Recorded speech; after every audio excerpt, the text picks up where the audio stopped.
and take your coffee break with me.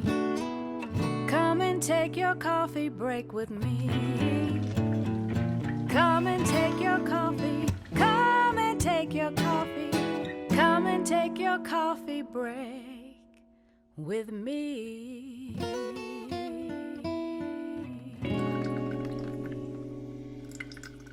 Welcome to Coffee Break with Candace. We're so excited you tuned in this week. I have an incredible guest. I know I say that every week, but it's true every week.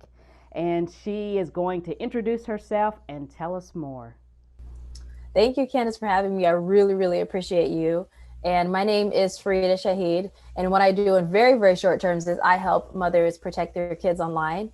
And creatively, I just started a podcast called The Accidental Arab, based off of my experiences living in Saudi Arabia as a Black American girl.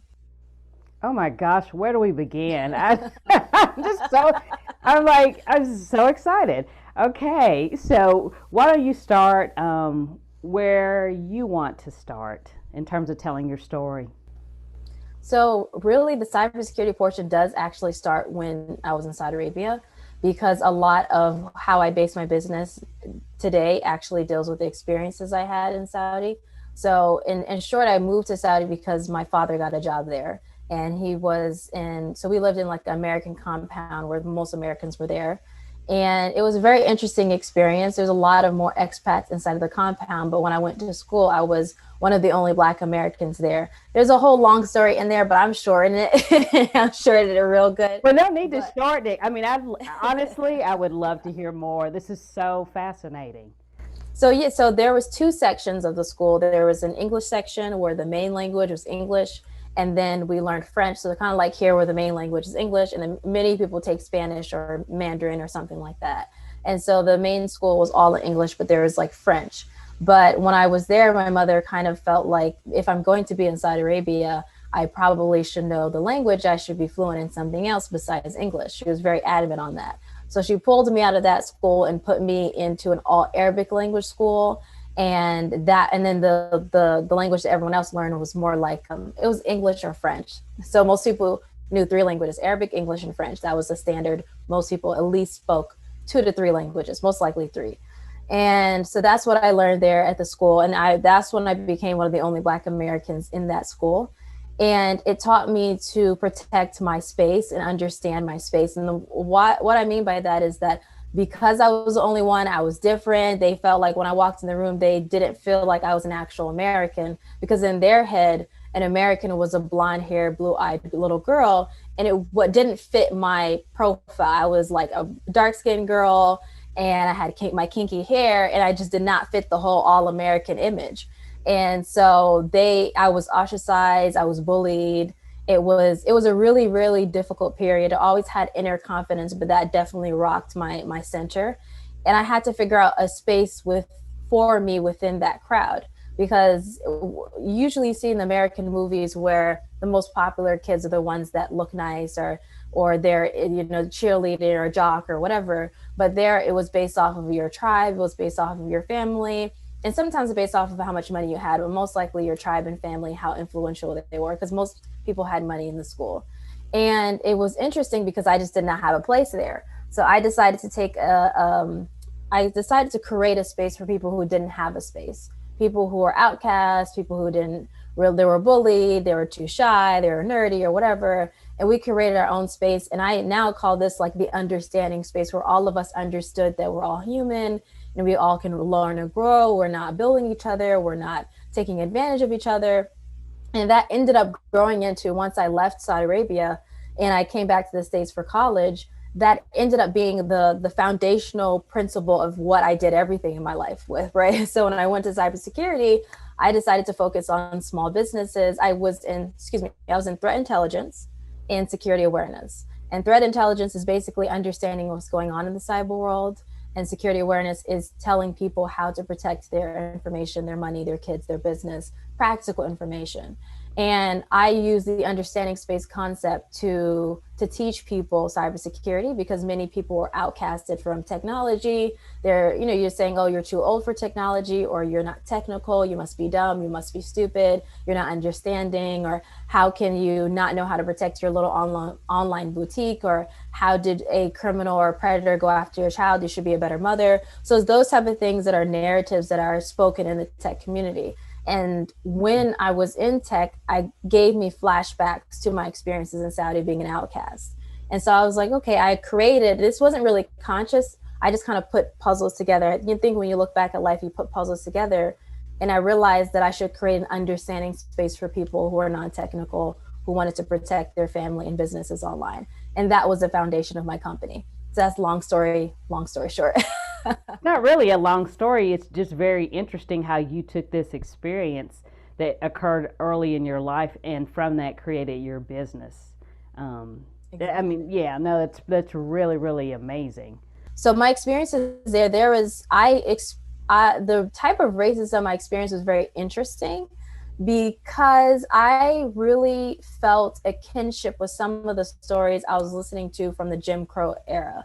So when I was growing up, my mother did not want me to leave my Black identity. She felt like I really needed to be solid in who I was because of what I was around. And she could tell that it was getting to my head, because I didn't feel like I was beautiful. I felt like I was worthless. I was going through a lot. So she made a very, very intentional effort to surround my childhood with Blackness.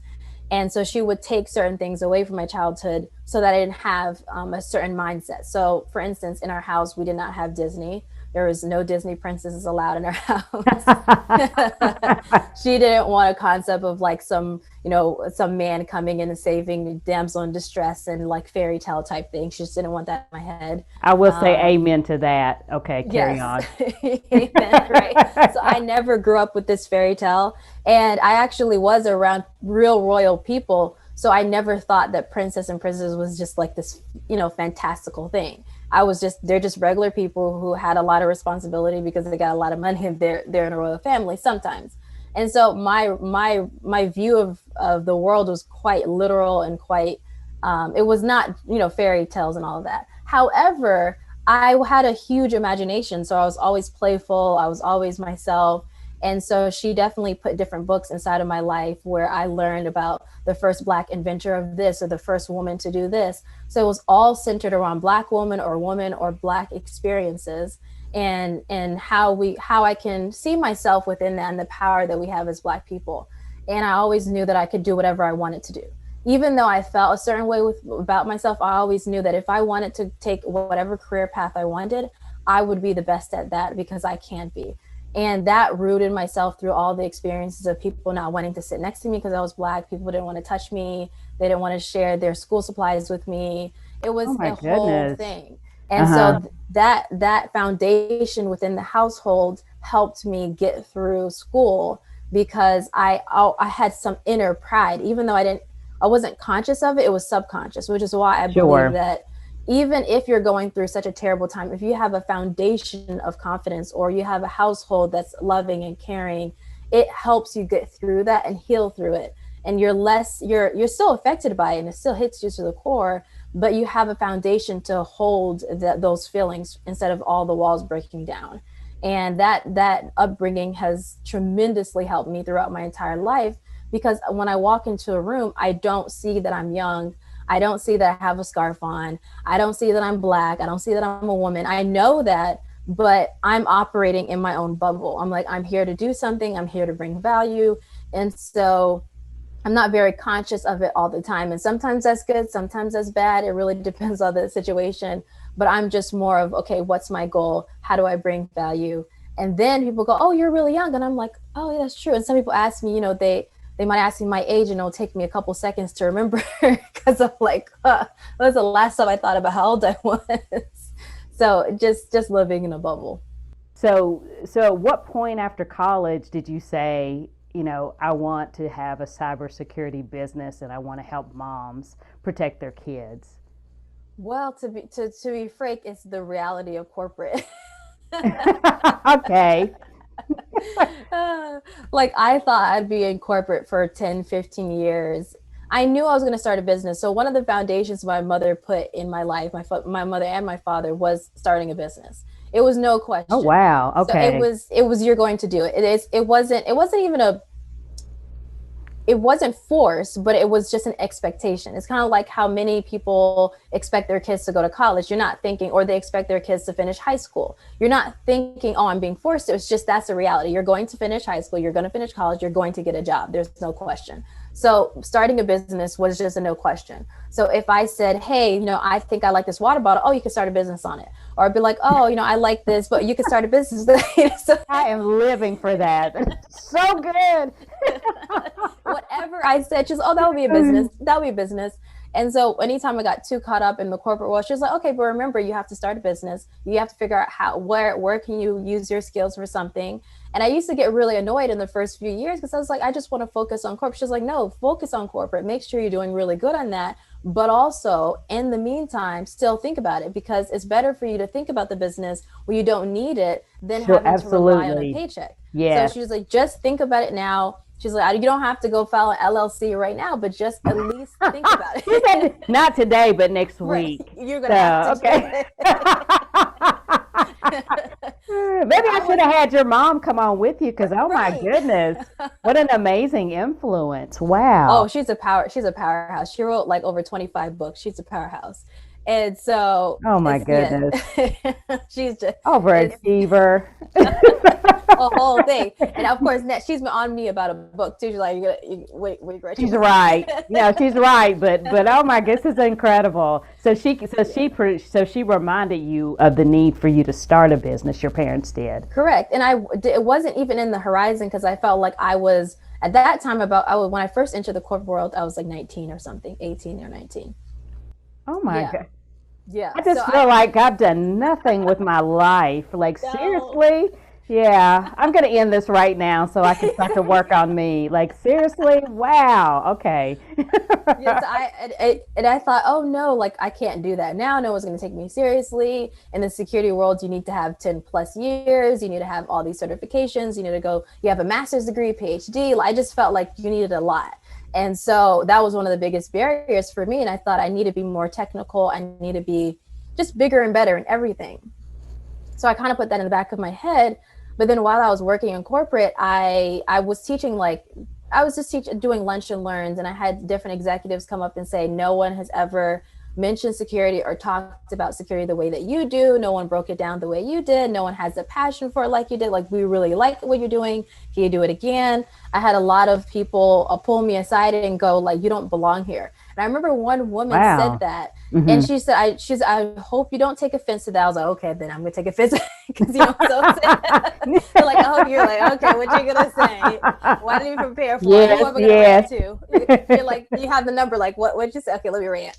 But she said, she said, you don't belong here, but not in the way that it's not that you don't fit in. It's that you're meant for something bigger.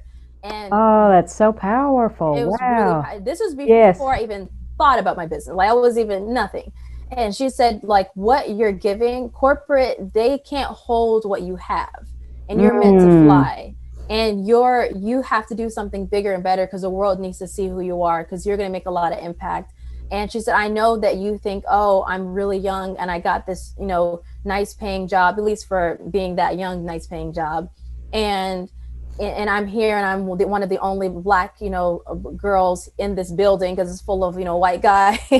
Sure. You think that, oh, you made it, but she's like, this is nothing to you. Like, what you have in your future, this is minuscule. It's just nothing. And you're bigger than this, and I need you to see the bigger picture. And she's just like, you just think about something, figure out a way for you to do something to impact people. And I remember thinking, okay, and 2 weeks later, I ended up thinking about starting my business, and I met some businesswomen. I went to a couple of conferences, and then I got inspired to start my business and invest at a high level myself. So I was very used to I've always been okay with investing in myself. It never was a question, because for me, and it was really interesting, psychology is people will spend thousands and thousands of dollars on college, and they won't blink. But when it comes to spending a couple thousand on a coach, they're just like, oh no, that's too much money, right? True. And so in my head, I'm like, well, my coaches, my business coaches or my mentors, they're my college. So if it's required for me to spend X amount of dollars to have someone help me with my business, I wouldn't blink to do it. And that means I was most like always going to be the youngest person in the room, because many people really didn't do that. And I just felt like college was a waste of my money in our field, because cybersecurity isn't something you need to go to college for. It's just a nice to have type thing. How did you get comfortable like this in your own skin? There's two answers. There's two truthful answers. Okay. Oh, we want both of them. What is like it people think it's overused, but it's God, right? Yes. Nothing could happen. He just decided that this person and this person, this person, this person, these can be millions or billions of people, will get X, Y, and Z. And it is because he decided, and that's why. That's it. There's no explanation. That's it. And he just decided that I was one of the ones to get one little part of something, because I was made to make an impact on somebody in my own particular way. And he just decided that. The technical answer is a whole lot of books and support system. So he gave you a gift, and you did everything you were supposed to do with it by getting the education, the tools, and reading and learning and all that, and using the gift he gave you in this amazing way. Exactly. Yes. And a lot of prayers, every single step was a prayer. Like there's something in Islam called like the istikhara prayer. And it's a prayer of decision, where every time you're going to make a decision, you say this prayer. So I make that prayer for every little thing. People think I'm crazy. I do it for, of course, what school I'm going to go to, if I want to talk to a particular guy, if I want to go on a social media, if I'm going to go on a dating app, if I'm going to like buy this particular thing or a coaching program or start a business, like any little thing or big thing. If I'm going to play a certain game, because I'm a huge gamer, if you can probably see like the headphones in the background, huge gamer, right? So if I decide I'm going to play a game, I pray over that as well. And people think that it's something that's really like, you're thinking too much about certain things. But I believe that people are thinking too little of every action that they take. Because that's good. A simple game that I played actually transformed my entire career. And I believe, honestly, it's hitting me right now, because I prayed over that, God blessed me while I was playing it, even if I was just messing around and joking and having fun. Not especially because, and the reason why I say that is one of the biggest games I play is League of Legends. And League of Legends is a huge game, and people earn millions of dollars or 6-7 figures playing the game if they're really good at it. It's like esports, like electronic sports type thing. And that game became the subject of my first article on the internet, and it was called "The Lessons from League of Legends," and basically how we can solve the biggest cybersecurity problems using the game. Interesting. And that's what my first article was. And the reason why I published it was the mentor of me told me you should publish it, because cybersecurity is full of geeks and nerds, so they're going to understand gaming and cybersecurity. Yeah. So like, go ahead, do it. And then, I love it. And then so one of the organizations of cybersecurity, they contacted me and said, hey, can you do a keynote? And I decided to do my keynote, my first cybersecurity keynote, because I did keynotes before, but not in cybersecurity, on the exact same thing, that how the game can help solve the biggest biggest cybersecurity problems. And the keynote was so well received, and the guy sat down with me and said, this is one of the best keynotes he's ever had in his conference, or he's ever heard in any other conference. And I was really surprised. That's incredible. Wow. Exactly. And that was what led for many, many more doors to be open, because I was using my experiences of gaming. And so for me, it's those small little things. You don't know what a prayer could protect you from or give blessings to something. It can be something small, whether there was a predator who's going to be on your dating app profile and they were deciding to stalk you, but because you said a prayer, even if they tried to do it, it protects you from the worst of it. Or even if something did happen and there was a predator or was a stalker or was a hacker, it wouldn't have been as bad if you didn't. So there's these little tiny things that you're getting protection from when you think of everything bigger than other people actually think it is. So tell us the day you opened your company, tell us what you do, and then maybe share a tip for parents. Yes. So I opened up my company at first to help small business owners and families. And then now I moved into just a sole focus on families, since I believe that's just more part of my story and what my audience needed and wanted. They kept they're begging out, they're like, Sure. can you please focus on kids? So I decided to focus on kids because that's my experience with gaming and social media. And so what I do right now is I help mothers protect their kids online through a community-based membership. And that's something that I'm so extremely happy about, because there's not a lot of information for parents who are non-tech savvy, who have no idea about this digital parenting age. So many kids are virtual learning, they're at home, social media, gaming. And so it really provides them a space to ask questions, to learn a little bit more, to get access to different experts that we're going to be bringing in. And that's essentially what I do. The biggest tip is really focusing less on technology and focusing more on your relationships and your connection with your kids. And it sounds very hypocritical to say that as someone in cybersecurity, but I believe technology comes second. I don't believe it comes last. It's definitely needed. Parental controls, parental monitoring, security systems, privacy systems, very, very important, very needed. You need to understand it, which is why we go through it in the membership. However, the foundation of everything is a connection with your child, so that they understand that they can come to you if something happened. They understand that they are not in the wrong. So many times when a bad thing happens online, they feel like they will be punished for it, versus the parents will be on their side to help them through the incident or the situation.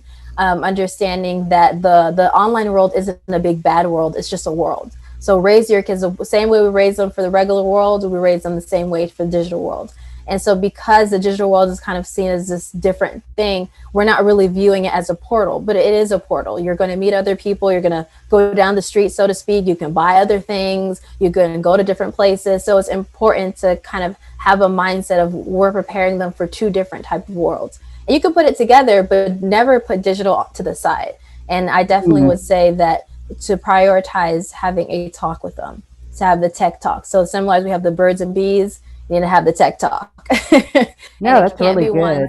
It needs to have reminders. It can't be like, oh, I told them about the tech talk when they first went online. It's fine. No. They need reminders to not share their personal information, reminders not to take pictures of random people, reminders not to put every single thing online, reminders not to share where they live and their full name, and all of those type of things should not be put online. And a lot of kids are doing that.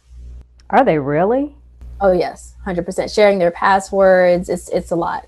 I didn't realize that was a thing. So. Yes. And a lot of parents inadvertently do it as well, because they don't know. They're so proud of their kid. They take a picture of their report card or their graduation picture or the first day of school or things like that, or the hospital they're born in. And it gives too much information outside in the world.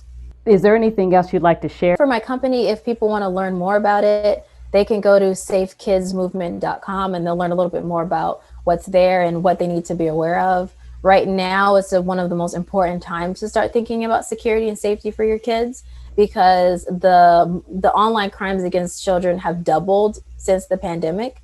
And it's my goodness, that's terrible. It is terrible because so many more kids are online. So many more predators are online because they know that kids are more online now.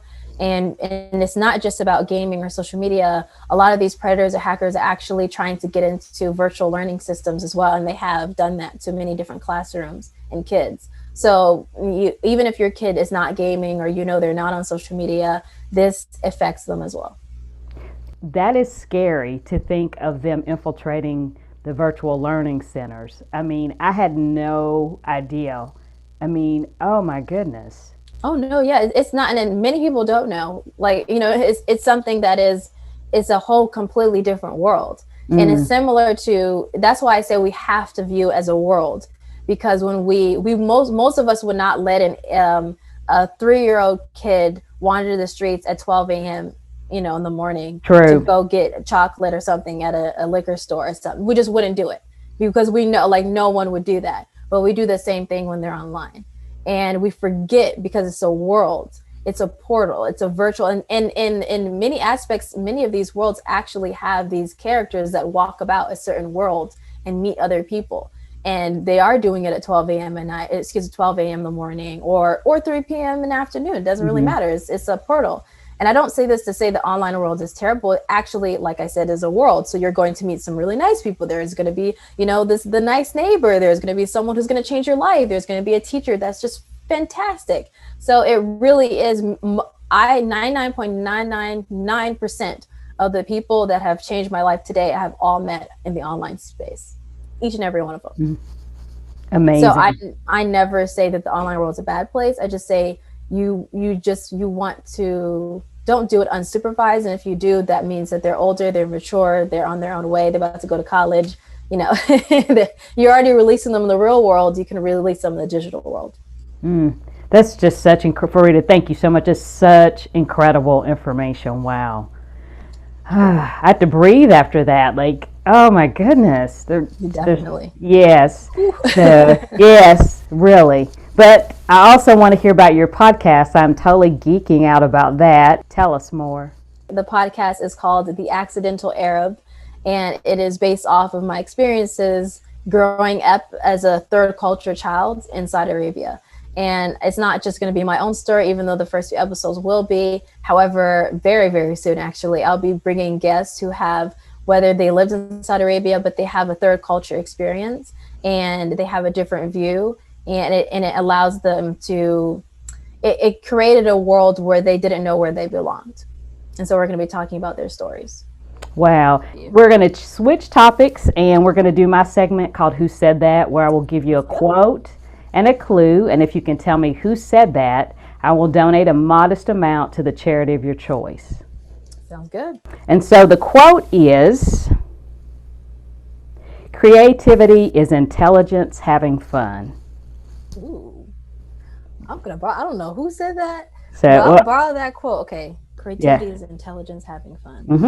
I'm about to tweet that tonight. If you see that, act like you don't know. Okay. And so I'm going to give you a clue, and then you can tell me who you think said that. But this is a German physicist who developed the theory of relativity, one of the two pillars of modern physics alongside quantum mechanics. His work is also known for its influence on the philosophy of science. He is best known to the public for his mass energy equivalence formula, E equals mc squared. Okay. A German scientist. I love that you're creating your own music. That's great. That's great. Yes. I'm always a Jeopardy fan. Okay. Albert Einstein? Yes. Oh!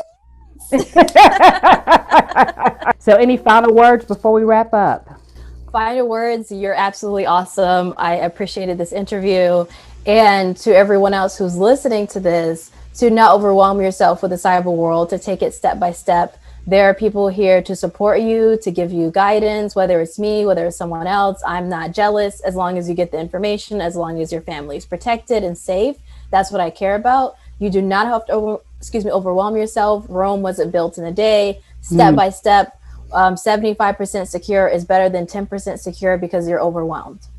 Oh, that's fantastic. Oh, wonderful, wonderful way to end. Thank you so much, Fareedah, for being on Coffee Break with Candace, and come back anytime. Thank you. I will. Appreciate you. Thanks.